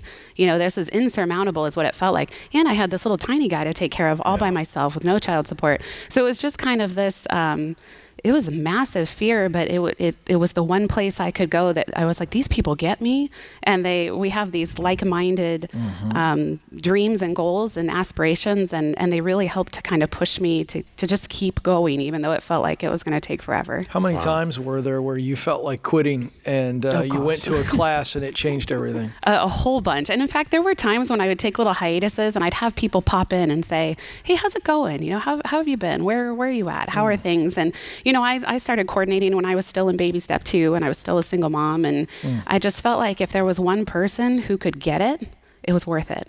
Yeah. It just made it all worth it. So. Well, and they can't argue with you. I mean, you're doing it. So there you go. So how long have y'all been married? Just over 2 years. Okay. How did you meet? We met online, and actually, I'll let you tell the first date story. Yeah. So my story is basically in my divorce, I looked at the assets and debt, and we had nothing in the assets and everything in the debt, and we were basically splitting debt when we got our divorce, and I just didn't even know what to do. And on our first date with this one, she mentioned Dave Ramsey about 5 times. She was about as subtle as a hand grenade on that. Obviously, you were an important part of her life, and I needed to know something about it. So I was actually in the middle of selling my house, and she was in the middle of her class on real estate. So she was like, hey, why don't you come and take a look at this class and see what it's like? Then the next time she coordinated, I was in the front row, first person signing up for that class. And I've now... That had nothing to do with the class. Yeah, all right. You're so financially responsible. Yeah, he fell in love with Dave Ramsey. I don't think so. I like to say that basically she did all the work. As a single mom working 2-3 jobs, I basically came in at the end of the marathon with a cup of water and was like, great job. But it did help to get the income up and be able to attack it and knock it on off. And to have somebody to be accountable to, right? That wasn't and encouraging. Yeah, It's absolutely. just like because you're being mama bear out there fighting on your own, scratching and clawing every day, and it just takes some of the desperation away to have somebody walking beside you. Yeah. I mean, it's a different thing. Yeah. That's it's part of the emotional journey and what you guys have been through. I'm so proud of y'all. Thank you. Well done, guys. Very, very, very well done. Okay, now when you're coaching and you're coordinating these classes with all these people in there, you did an amazing, amazing thing here. And they ask you, okay, I don't think I can do it. What do you got to do to get out of debt? What do you tell them? I think my biggest piece that I tell people is to truly know your worth and what you're worthy of and what you actually deserve. Because there's a lot of people that are like, especially in Alaska, right? We hunt, we fish, we camp. We have summers that the sun never goes down. Mm-hmm. And so we need a camper and we need the new fishing gear and we need to go on this hunting excursion. And the boat. Yeah. It's that, the feeling that you actually deserve, this feeling of not being afraid anymore. Mm. You deserve this. You don't not the handbag, not the pedicure, not the trip. It's and that's what I try to tell them is it's one step at a time. It's one little bite. It's one little piece, and you move forward. And eventually, you might be sucking wind when you get there, but we got there. 8 years. 8 years. Was it worth it? Absolutely, absolutely. I would do it again in a heartbeat. But you won't have to. No, never. No. Never. No. Don't even say that out loud. Love it. Oh, that's a lesson thoroughly learned. Yeah. Oh, yeah. Well done, you guys. Very, very proud of you. You're heroes. Yeah. Very I cool got to stuff. ask very quickly. Now you're on the other side of this, and I love how you said you're panting. When you finally get there, I mean, it's an exhausting marathon. What are you guys dreaming about now? You guys are a young couple. Yeah, we got a baby coming in January. Okay.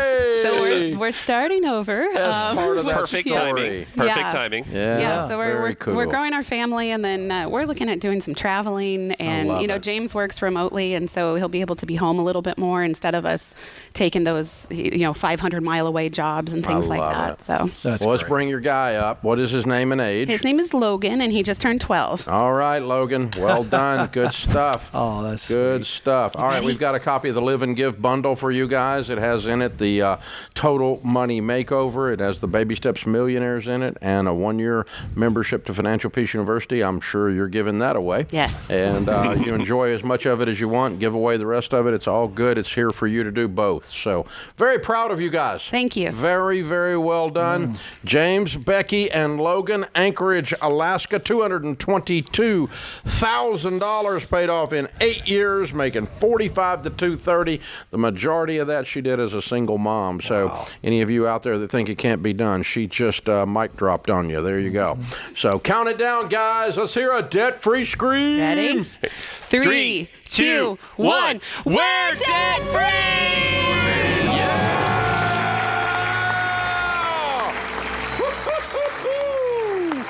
That, ladies and gentlemen, is how it's done. Well, you just have encountered a very tough lady with a lot of grit. Yeah. Man, she hustled and grinded through that. That was amazing how long she pushed and pushed and pushed until that breakthrough happens. Wow. Powerful. Powerful. This is The Ramsey Show.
Ken Coleman, Ramsey personality, #1 best-selling author, is my co-host today. David is with us in San Antonio. Hi, David. Welcome to The Ramsey Show. David, Ken, how are you today? Better than we deserve. What's up? Awesome. So my wife and I, we've been married for a little over 4.5 years. We want to get into our first house by next summer. We're in baby step 4 and 5 right now. We have a 3-year-old, and we have another one on the way in about 2 or 3 weeks. So with that being said, our household income is at $157K going into next year. So we have been, over the last 5 years or so, we've been contributing money towards our house fund into growth stock mutual funds. So far, we have contributed about $166,000 towards that house fund. But because of this market that we're in with the stock market, it's gone down about $30K. So right now we're at about $135,000 in that house fund. My question is, do we take that hit of that $30K to get into a house in the next 6 to 8 months, or do we just ride it out, until we at least get, I would say, at least half that back in that fund? Yeah. When are you thinking about buying a home? Well, our lease is up in May, at the end of May. This year? And in 23? Yes, this year. Yes, sir. Yep. So you got 6 months. Yep. So we're looking at about, June, July, probably. Yeah. Okay. And we can always do like the month-to-month lease, too, if we need to. All right. I cannot figure out exactly what you've got your money in because it's down more than the market is down. Yeah, so our portfolio is down I looked today, about 21%. At least, and we have... the last 12 months, the Dow Jones is off 7%. Yeah, and again, I've been self-managing this. So like I said, just doing the regular 4 that you teach, but again, I'm not going to make that on your teachings. No, they're not. Putting across those 4 mutual funds for the short term is never a play. You had a 5-year window, and the 5-year windows very seldom lose money. If you'd have just been in a simple growth stock mutual fund that followed the market, like an S&P 500 as an example, right? That's probably what I would have put you in for saving for a house instead of across those 4. The 4 are for primarily for long-term plays in retirement accounts and so forth. Anyway, that's neither here nor there. This is where we are. So the question is this. It is not what you started with that causes you to make the decision to pull it. It's what you think it's going to do. Right. So, I mean, let's pretend you started with $100,000 and it was worth $160,000. Then, you still have to make the decision, do I pull it now based on what I think it's going to do between now and May of 23? If it's going down and then back up and then back down, and it's net down of what I put in, which is where you are, I have to make the decision, what do I think it's going to do between now and May of 23? So the past causes us to be emotional, but it's really not your best. You don't say, well, I'm trying to recover some of the money. That's called a sunk cost analysis, and that's always a fallacy. You don't want to use that as your critical thinking path. Your critical thinking path is, I reach a necessary ending with anything, an investment, a relationship, a job, whatever it is, when I've lost hope for the future. And you don't have to completely lose hope in the stock market, but your hope would, if you've lost hope that in the next 6 months from now until May of 23 that the market is going to go up, is it going to go up over the next 6 months? If you think no, then you would get out today. Mm-hmm. If you think yes, then you would stay in. I truly don't know what it's going to do between now and May. I have no idea. What would I do if I were in your shoes?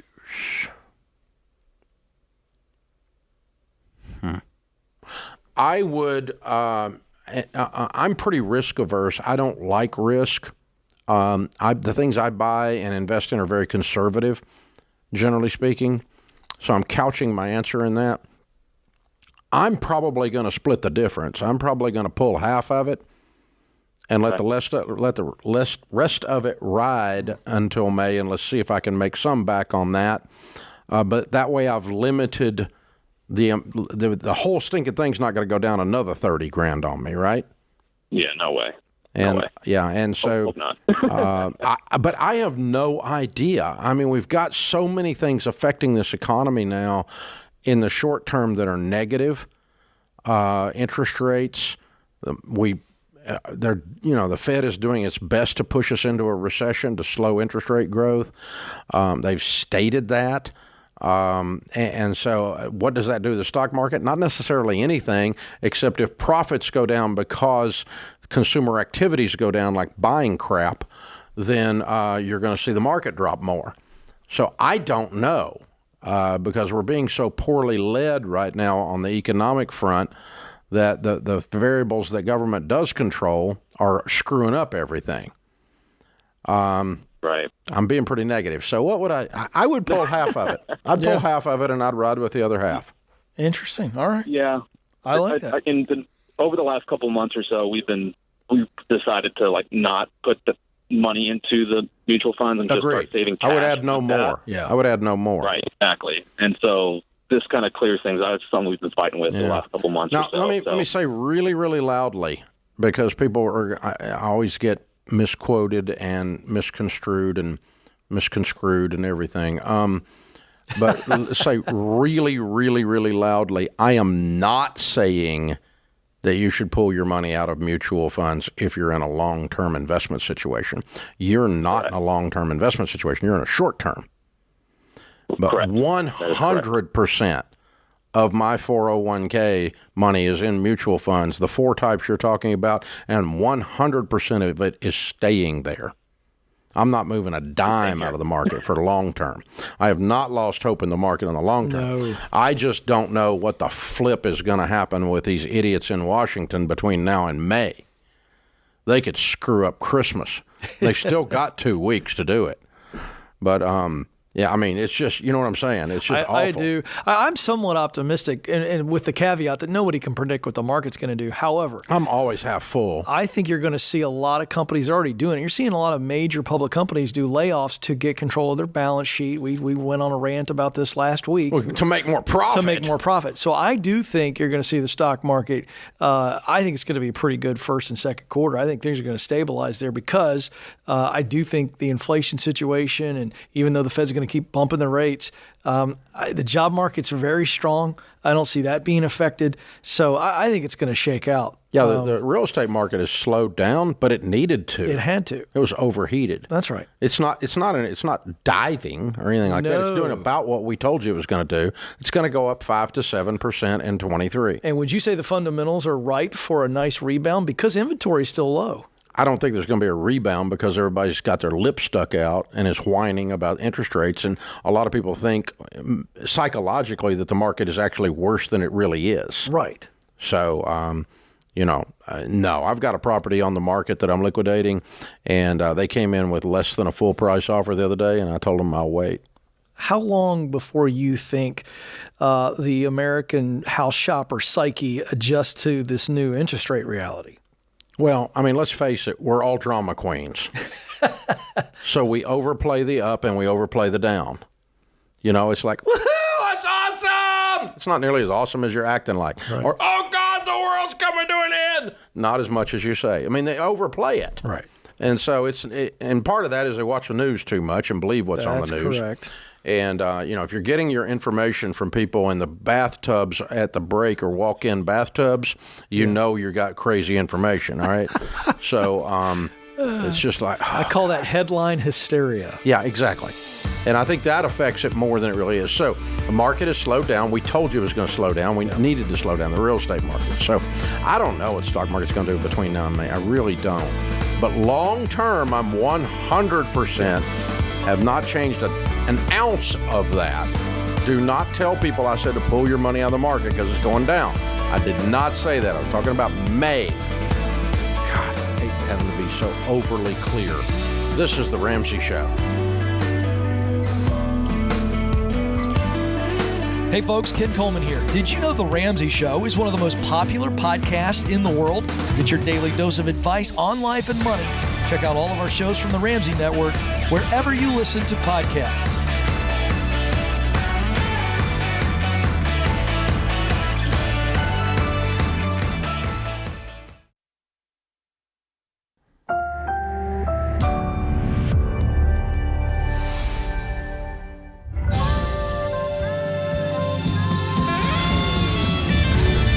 Live from the headquarters of Ramsey Solutions, broadcasting from the Pods Moving and Storage Studios.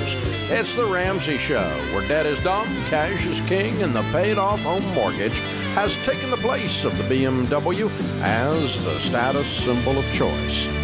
We help people build wealth, do work that they love, and create actual amazing relationships.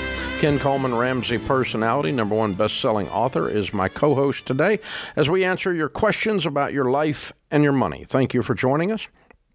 Merry Christmas. The phone number is 888-825-5225. Amy is with us in Salt Lake City. Hi, Amy. How are you? I'm well. How are you? Better than I deserve. What's up? Good. So we are on baby step 3, and our family car has about 185,000 miles on it, and it's starting to give us trouble, and we're planning on driving it till we can't anymore. But my question is, do we pause our baby step 3 and start saving money for a newer replacement? No, baby step 3 is your emergency fund, and your replacement is not yet an emergency. You're saying it may become one, but right now it's not. And so, since it's not an emergency, no. I'm going to drive it, and hopefully you can finish baby step 3 and then save up enough to buy the next car before it gives out on you. If it does give out on you before that, then some portion of the next purchase becomes an emergency, but you're going to have to limit severely the car you purchase to replace it. Okay.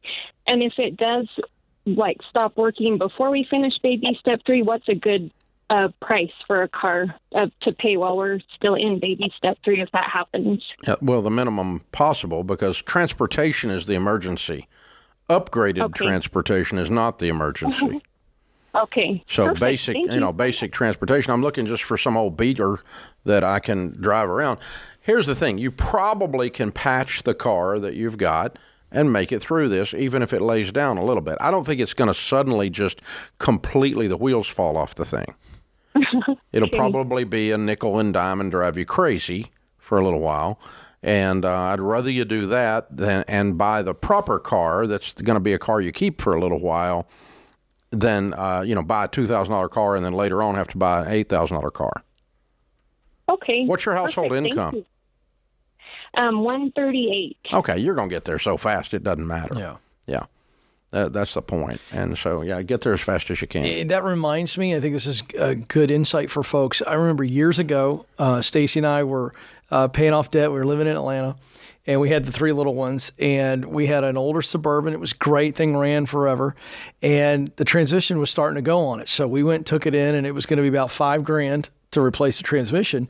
Well, to me, I'm sitting there looking at that going, oof, until you do the research and you go, I've got the money and the $5,000 to fix that thing. The mechanic was like, it's going to keep running for a long time if you spend the $5,000 versus 15 or 20 or whatever else you did. And so in that situation, it was a no-brainer to replace the transmission. And we got 5 more years out of that car. Yeah. And it was still running when we sold it. Yeah. Oh, yeah.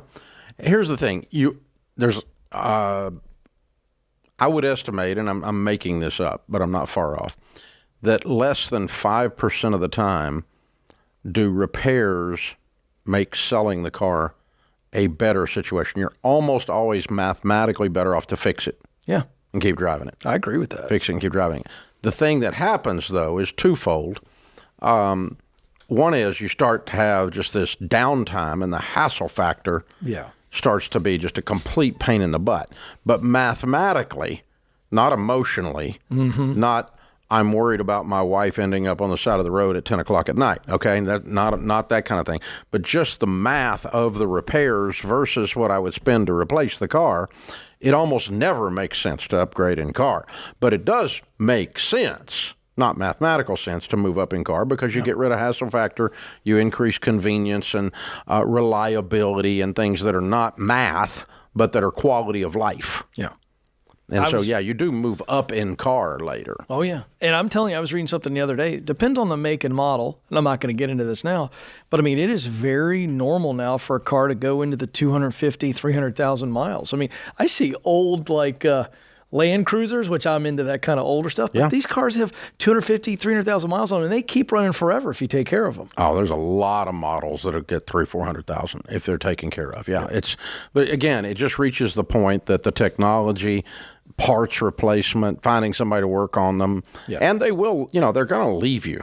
And you got to get them fixed, and then you got to deal with it. And but new car will leave you on the side of the road. I got a friend driving a dadgum Bentley, left him on the side of the road the other day. So, that's awesome. It was a flat tire. But, okay. but just the same, I mean, you can still. There's no guarantee you're not going to be stuck. Does a person with white gloves come out and change the tire for you? I have no idea. Okay. All right. I suspect a helicopter came in with a hook, picked it up and him up and fed him caviar on the way back to the dealership. I don't know. But but I mean, the point is that they're stupid cars. They all break down. That's true. So, that's right. That's just the thing. So you're not going to get completely away from that. Hey, folks, if you're a small business owner and you got small business questions, we're going to be doing an Entree Leadership Theme Hour very soon. We want to hear from you about your current pain, whatever it is you're dealing with, managing your team, managing your budget, marketing questions, small business questions of any kind, maybe family business questions, anything you want to talk about for Entree Leadership, for business and small business questions. We need to set you up to be part of this upcoming Entree Leadership Theme Hour. Text your questions or email your questions rather to ask@RamseySolutions.com. Put Entree Theme Hour in the subject line. Ask@RamseySolutions.com. at RamseySolutions.com. If you've gone through Financial Peace University, chances are it's because someone in your life lit a fire under your little butt. Mom and Dad gave it to you as a gift. Your pastor offered it to you at your church. The one friend that wouldn't stop talking about it, someone got you moving. So you finally took the class. You finally started working the baby steps, and now changed everything. You're out of debt. Well, maybe now you can light a fire under somebody. This Christmas, give someone you care about Financial Peace University. You can share the same hope that you've discovered with money, the same freedom that you've discovered with money, the same power that you've discovered with money. And they'll also get the premium version of Every Dollar and group coaching with our team of financial coaches. So this Christmas, give the people you care about a gift that actually matters. Hope, freedom, power. To give Financial Peace University as a gift, go to RamseySolutions.com/GiveFPU. RamseySolutions.com/GiveFPU. And there's no shipping involved, so it'll be like instantaneous. Well, we'll send you a gift card so they'll know they got it and all that. But if you do it right now, we can still get it to you for Christmas. Hey, that's pretty cool. This is The Ramsey Show.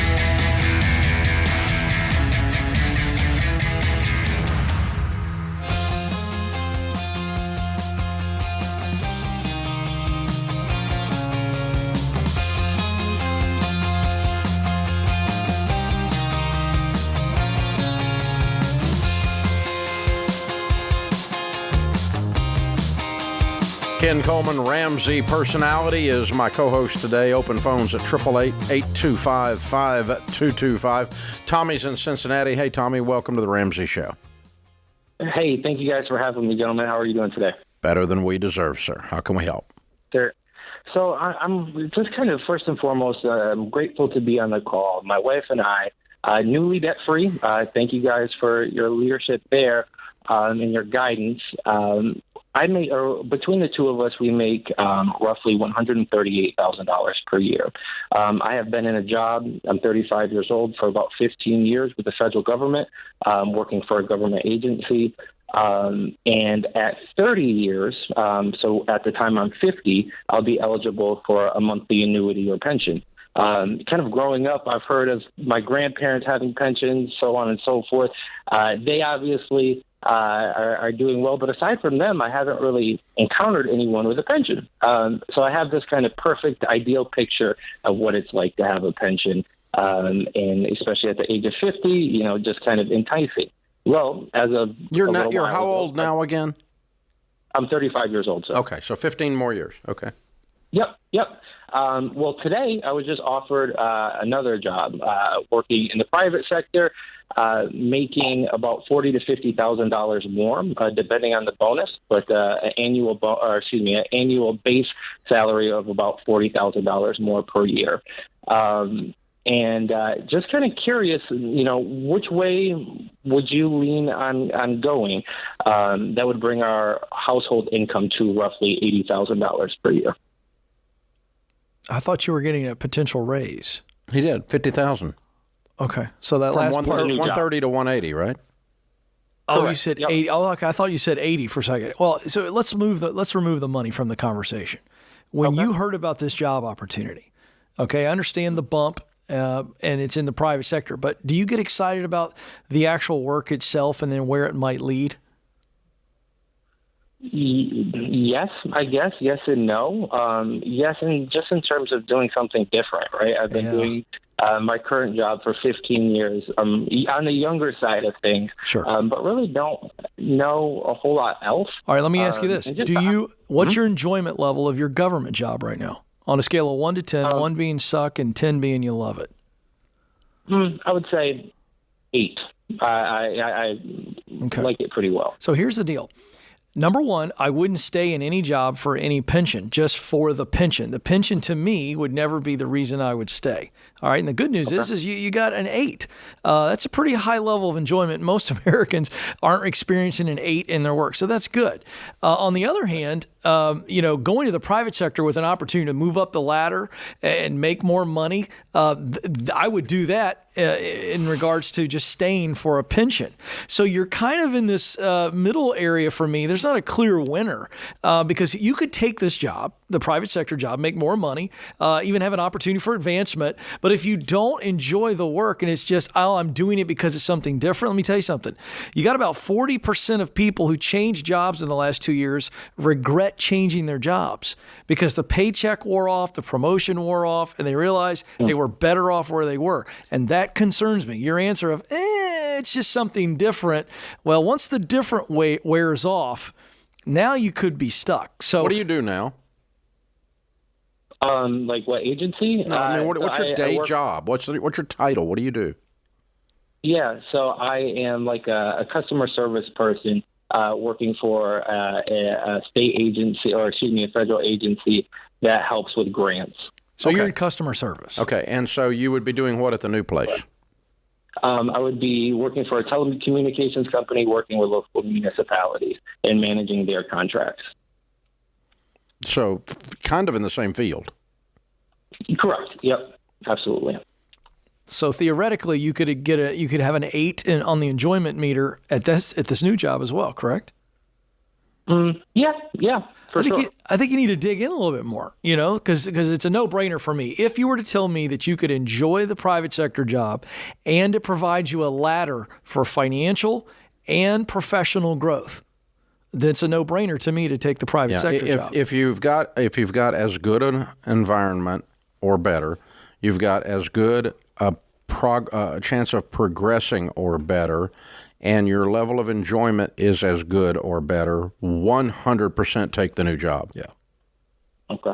Because the pension versus $50,000 is an easy decision. Yes. Let's just say 15 years you're talking about sitting there waiting on this pension. 15 years of $50,000 is called $750,000. That'll build you a pension, my man. For sure. Self-induced, self-owned, self-run, self-everything, and you're going to make a lot more money in the private sector than your pension would ever even come close to. It's secure. Now, listen, there's nothing secure. Your position is only as secure as you are. Your ability to go get something is your security, and you've already proven that. So, yeah, as long as the company is solid, that there's not a bunch of toxic environment, and you're not just going just for the money. The people that have had the regret went just for the money, and they ignored the other variables, and they stepped in it. Yep. That's exactly right. So they get there and they realize, wait a second, I was really excited about the paycheck bump and maybe a nice new title, but I don't enjoy coming into work. Yeah, these people, their values are screwed up. Yeah, they may treat you like you're just a commodity instead of a human being. Because you acted like one. Hello. Oh. You were able to be purchased. That's a very good point. That's a very good point. They dangled the carrot and you went after it. If you act like a commodity, then guess what? They might treat you like a commodity, and you might sign up for being a commodity. Yep. And then you get dumped on the street the first time they decide they're going to raise profits by decreasing payroll. That's called layoffs in corporate America for no reason other than increasing profits. And they do it every day. They've been announcing them left and right like crazy. So that's the thing you don't want to get into. If you've got a solid company, they're going to treat you well. You feel like your enjoyment is there. Your chances of progressing in the field are just as good or better. You're never trade a pension or benefits for that. That's Always right. Take the upside. Always. Yeah, the purported security will always let you down. Well, I mean, we have an investment strategy that you've been teaching for decades, and it works. And that's what we're talking about here. The pay raise plus you using that strategy, you're going to get faster than the pension ever would get you. Yeah, I mean, $50,000, $750 in 15 years. That adds up. Before you're eligible for the pension, you made an extra $750,000. Yeah, and that's not counting any raises you would have gotten over and beyond what the federal government is going to give you. So take the job if all things are equal. That's the answer to the equation. Yeah. So many people don't take the job without making sure all things are equal. That's the issue. Like, you got to dig. And it's as simple as like talking to people who work there or talking to somebody who knows somebody that works over there. Now, again, you don't take one squeaky wheel and say, oh, well, this is a horrible company. You got to get real feedback, get real mature people who are going to tell you what it's like there. And that is not hard to find out, but you got to be intentional. Yeah, I mean, you can find people that don't like anything. That's right. I'll guarantee you. I mean, we have an incredible culture. Ramsey Solutions is a world-class place to work, but you can find people that are pissed off that used to work here. I've read nonsensical, straight-up lies about our organization as if I wasn't in the building. I've read this crap on social media and all that. People do this. People, squeaky wheels will do that in any company, not just Ramsey, any company. And it's like, you got to talk to enough people to know whether or not we got somebody who's angry or somebody who's hurt or straight-up crazy. Because I've seen it all. Yeah. And you can find somebody displeased with anything, and some of them have an agenda, axe to grind. So that's anyway, right. Us included. That's right. And in it, that place. So don't just take one. That's right. Do your homework. Make sure you're that you're not just trading your soul for money. That's what you don't want to do. But if you can keep your soul and have a great work environment and make more money, yes, trade $50,000 for a pension in about a nanosecond. This is the Ramsey Show.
Ken Coleman, Ramsey Personality, is my co-host today.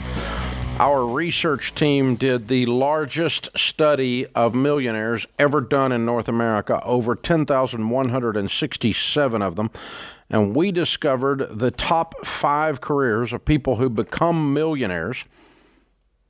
Turns out it's controversial. Who knew? I never thought it would be controversial, but it's actually a fact. Sometimes facts are controversial. Who knew that? Yeah. This is a fact. The number 1 career in the largest study of millionaires ever done was engineers. Number 2 was accountant. Number 3 was teacher. Number 4 was management. Number 5 was attorney. Doctors didn't make the top 5. They came in at number 6. MD, doctors. Interesting. And when I post this on the internet, it's like the whole world came to an end because we suggested teachers can win. Well, teachers can win, and they do it all the time, and the actual study proved that. Now, well, teachers don't get paid enough. I wasn't making a comment on that one way or the other.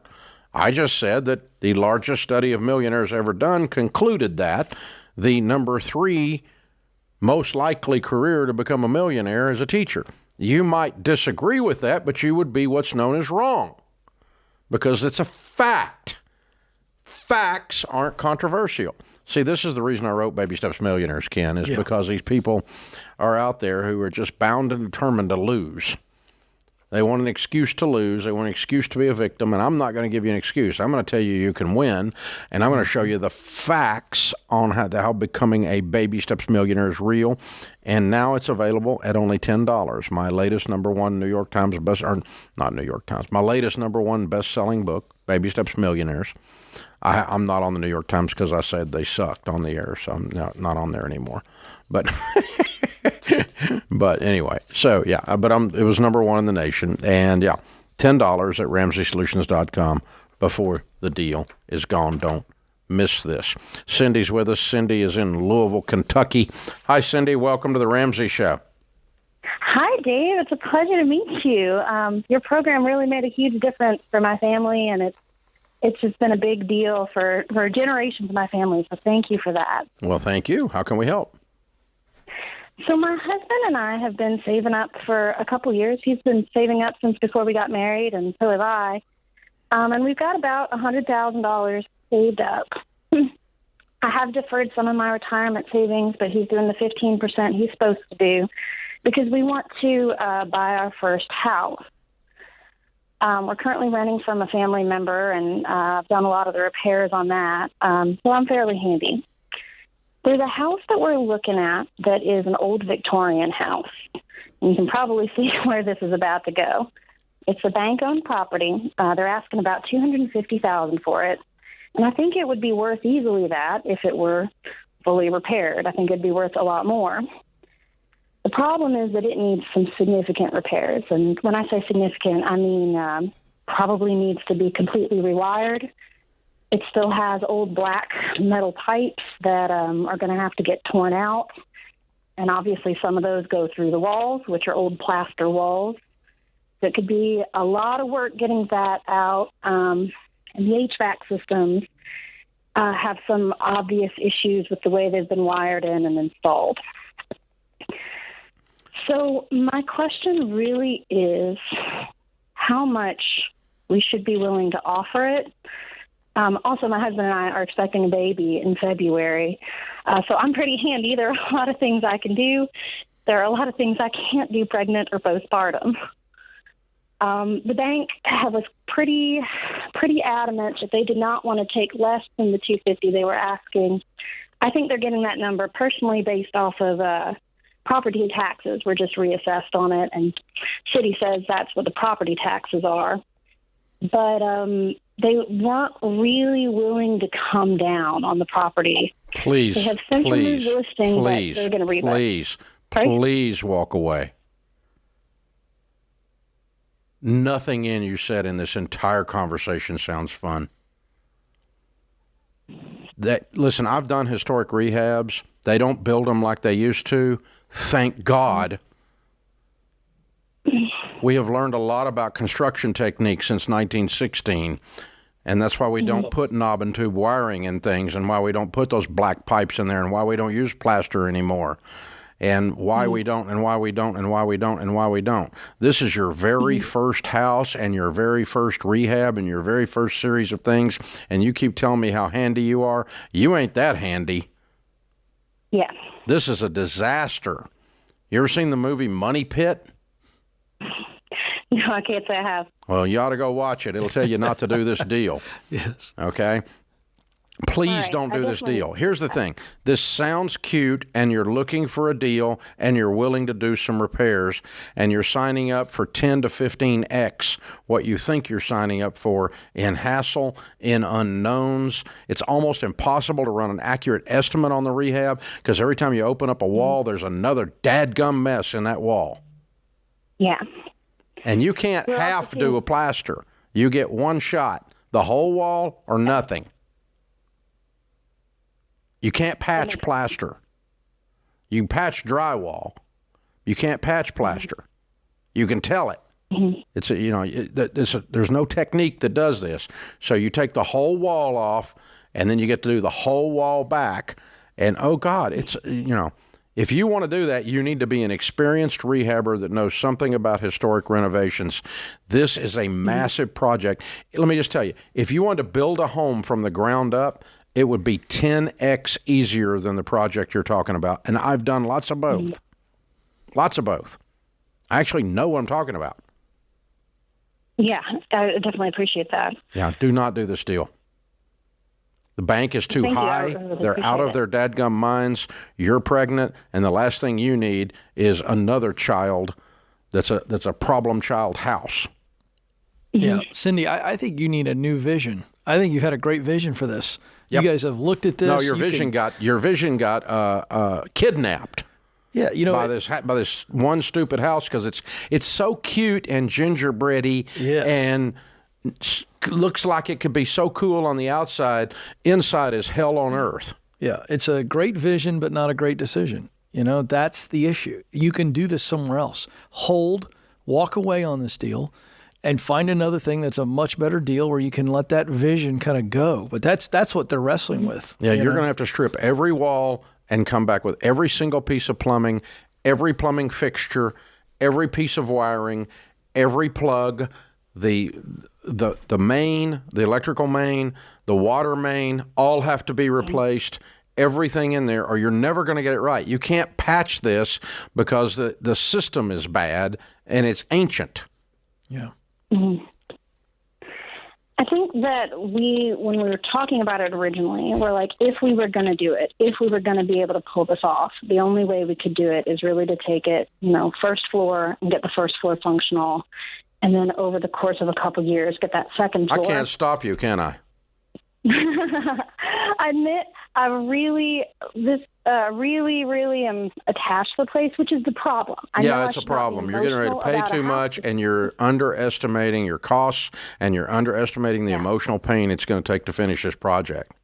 Dramatically. No, I agree with that. Dramatically. Cindy. Not just a little bit, Cindy. Dramatically. Yeah. I don't hate historics. I hate historics as your first rehab. I hate historics being done by a woman who just had her first baby. I hate historics for the first home you ever own in your life. Oh, it's like buying a car out behind some old farmer's house that's rusted, and you're going to take it all the way down to the frame, and you're going to build it back with your bare freaking hands and end up with a car when you're done that's not as good as a new car. Cars are the same way. I love old cars, but they don't build them like they used to. Thank God. We got these new things called disc brakes. They're amazing. Oh, geez. This is The Ramsey Show.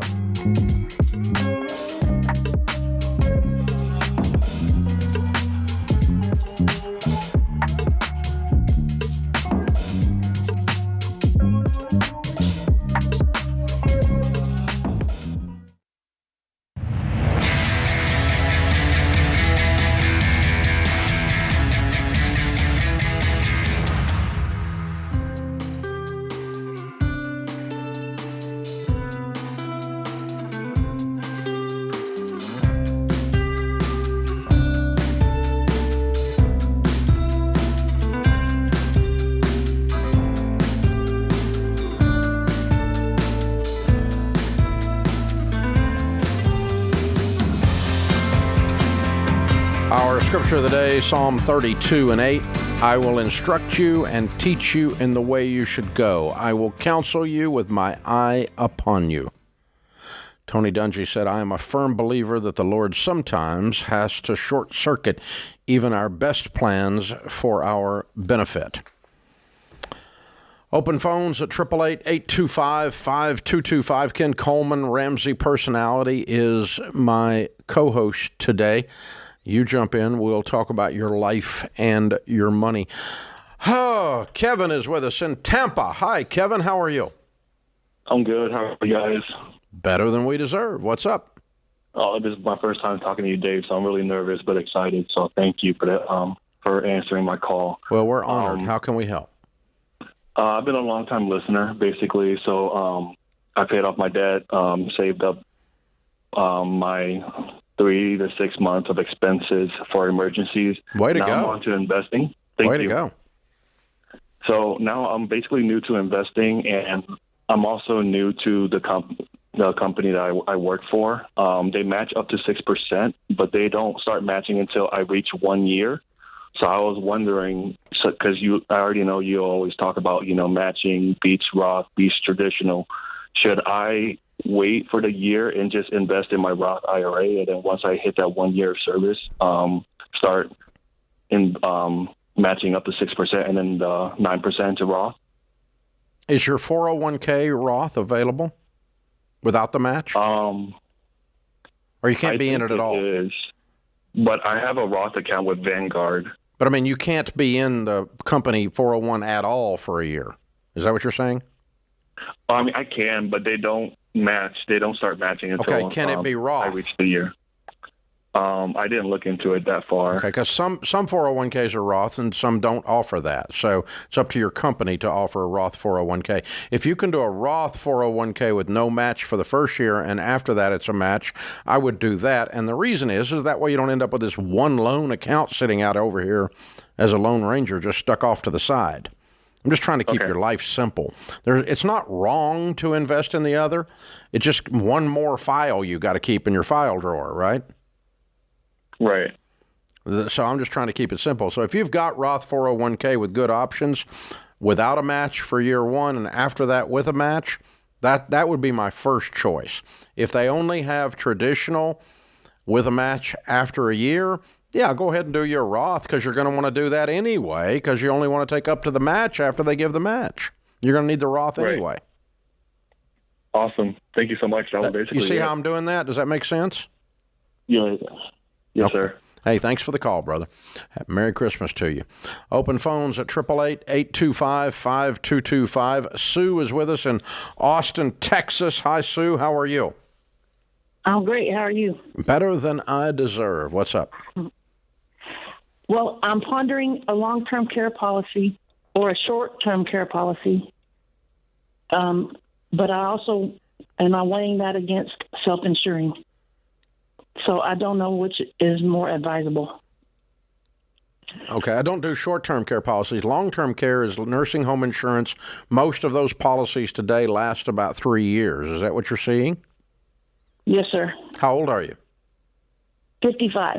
Okay, I would not buy it until you're 60. The statistical probability of being in a nursing home before 60 is close to 0. Okay. But after 60, it goes up every day.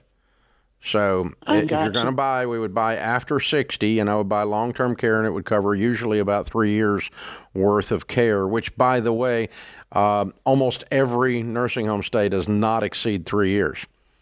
Once you go in, that's about it. Okay, so statistically. Now, that's not, some people make it 10 years in a nursing home, other people make it 10 days. But the average is 2.7 years. Okay, I got it. So would you do the hybrid? I'm sorry. Go ahead. You're fine. Would you do the hybrid, the long-term care hybrid, or just the traditional long-term care insurance? Hybrid meaning what? The one that has the life insurance. No, I would not do that. Benefit. No, that is not. That's horrible. No, stay away from those completely. No, you don't need life insurance. You need long-term care, or you don't. Now, you said self-insure. So the average, you're in Texas. Your average nursing home care there's going to be about $85,000 a year. And if the average stay is 2.7 years, your average exposure, and if your average coverage is 3 years with a policy, which is about what they'll cover you, is, let's call it $300,000. Okay. So that's what you could burn through on average. Now, you could burn through $400,000 or $500,000. You could burn through $100,000, but somewhere in that range is where we're playing. What's your net worth? Let's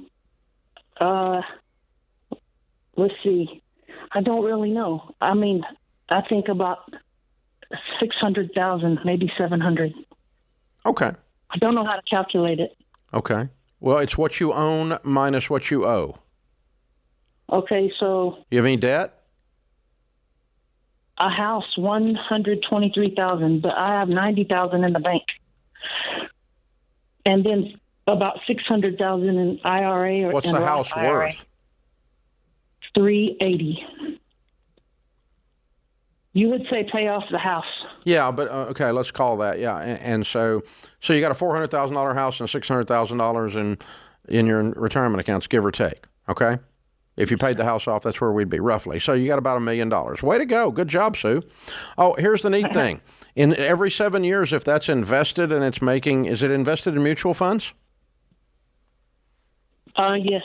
Okay. If it's invested in mutual funds, every 7 years, it'll double. Okay. If it's averaging 10% or better, it'll double in 7 years. So in 7 years, when you're 62, you're going to have $1.2 million. It sounds like the way we're having this discussion that you're single. Are you single? No. Oh, okay. My husband is 70. Okay. And already retired, obviously. Does he have long-term care insurance? No. Okay. We don't have kids either. Okay. So if he went into a nursing home, because he's older than you, and he burns through $300,000 or $400,000, are you okay? I think you need long-term care insurance on him. He doesn't qualify. Okay. All right. He has one of the... That's your big risk. You're not the big risk. He is. And then, but you got $600,000 to work with, and you got a house that's almost paid for, or could be paid for if you decide to pay for it today. So you've done a great job. I'm not going to fret and wring my hands over this, but you need to be thinking about how you're going to care for him. You could do in-home care. It's actually a high quality of care where you bring in a nurse in a hospital bed and just take care of him in the home with some help. And that actually ends up being a high quality situation, and if it's done right, and can be cheaper in some cases. Yeah. So if I'm hearing this, Dave, so right now we want to take care of, he's not qualified, so we wait 5 years for her to get her own long-term. And by then she's going to be self-insured for hers. Right. Yeah. And he's not going to be left with her right needs to be covered. It's going to be the other way around. Yeah. So 75% of you ladies outlive your husbands. That's the statistics. And the normal statistic that happens is, let's say Papa and Mama got $300,000 saved up or $400,000 saved up, and Papa goes into the nursing home and he burns through $300 and leaves Mama broke after they worked their whole lives, and they did have a pretty decent nest egg. So that's the situation where you desperately need to get long-term care insurance when you turn 60 years old. You need to go get long-term care to take care of, to protect the nest egg for Mama, because statistically, usually it's Mama left behind. And then she's got the $300,000 or $400,000 because you had insurance to cover his $300,000 or $400,000 worth of nursing home need. If you've got $10 million or you got $3 million, well, self-insure through it. Mama's going to be okay, right? That's right. That's the plan. Ken Coleman, good show today. Well done. Austin, Ben, James, Zach, and Will in the booth. The booth dudes did a great job as always. I am Dave Ramsey, your host. We'll be back with you before you know it. In the meantime, remember, there's ultimately only one way to financial peace, and that's to walk daily with the Prince of Peace, Christ Jesus.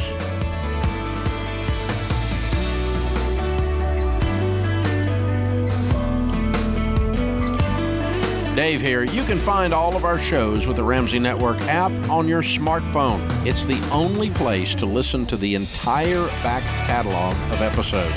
Download the Ramsey Network app in your favorite app store today.